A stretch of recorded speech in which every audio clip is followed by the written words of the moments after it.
PAX East heralded a strong reemergence of another storage interface. This time it's the U.2 interface that we saw on Gigabyte's unreleased Broadwell E motherboards, and this interface has been out for a little bit, but it's finally coming to consumer markets en masse. This TLDR video recaps the difference between U.2 and M.2 storage devices as quickly as we can, with some additional information on SATA Express, like where it's gone.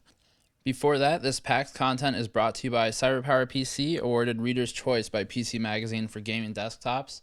First up, an extremely abbreviated recap of current chipsets. Intel's 100 series chipsets have high-speed I/O lanes that are almost entirely addressable by the motherboard vendor. This allows for more differentiation between products, and these are called HSIO lanes. Z170 has 26 HSIO lanes that can be assigned to GBE, SATA, PCIe, or PCIe-enabled devices, and U.2 and M.2 are among those PCIe-enabled devices. But what is U.2? U.2 is an interface that was originally called SFF8639 and was mostly for server-side use, but it has been renamed for the consumer market. The U.2 interface connects directly to PCIe lanes on the motherboard, and this is as opposed to going through the SATA interface, which makes U.2 an expansion, sort of, on SATA Express. U.2's pinout allows the use of 4 total PCIe lanes, and as such, its maximum theoretical throughput on Gen 3 is 4 gigabytes per second. The U.2 pinout resembles the SAS connector, if you know those, but with way more pins for the lanes on the top of the connector, and several of the pins are reserved for the ref clock, lanes 0 to 3, the SM bus, and dual port. The remainder of the pins are used for signaling, power control, and the other ref clock. On the motherboard, U.2 is a double-decker connector that receives a similarly double-decker cable from the SSD. On the other end, a much wider cable plugs into the SSD for the U.2 multi-lane interface, with an additional cable for power. This is the fastest 2.5-inch SSD interface currently available to consumers, but that doesn't mean that the drives are inherently faster. More on that momentarily. SATA Express, meanwhile, communicates maximally through 2 PCIe lanes on the motherboard, limiting the interface to 2 gigabytes per second on Gen 3. That's half of U.2.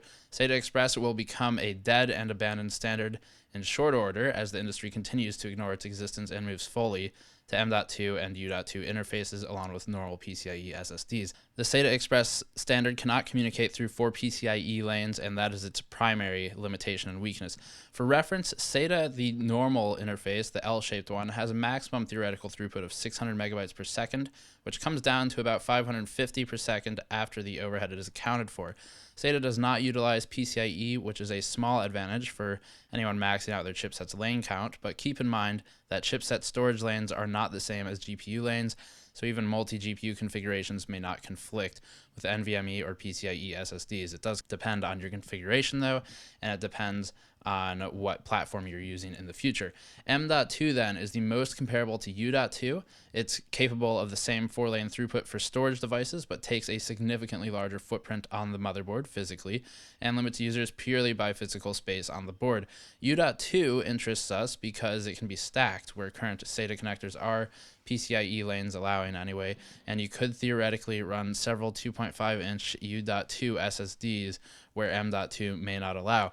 One quick note on M.2 interface ports, though, on motherboards, you can actually buy an adapter that adapts them to U.2. So this is useful if you have M.2 slots on the board that you're not using, or if you want to use a 2.5-inch SSD rather than an M.2 form factor SSD. And the reason you might want to do that is because some of the U.2 SSDs already have faster controllers or NAND on them, making them more capable of just pushing a higher throughput through the actual interface. And because M.2 technically supports the same 4-lane allowance as the U.2 interface does, adapting it should work just fine for these 2.5-inch SSDs if you prefer those. Now, as for the speed of the SSDs themselves, this is just the interface we're talking about. So even if your SSD is hitting the 550 megabyte per second limit of SATA, it might not really make use of the U.2 4 gigabytes per second throughput allowance. Maybe it gets a couple more megabytes per second. It comes down to the controller and the NAND used on the SSD,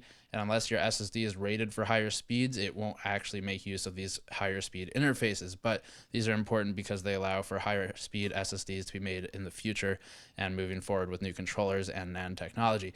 So that is all for this quick video. Hit the Patreon link to the post roll video to help us out directly, or check out our other PAX content linked in the post roll. Thank you for watching. I'll see you all next time.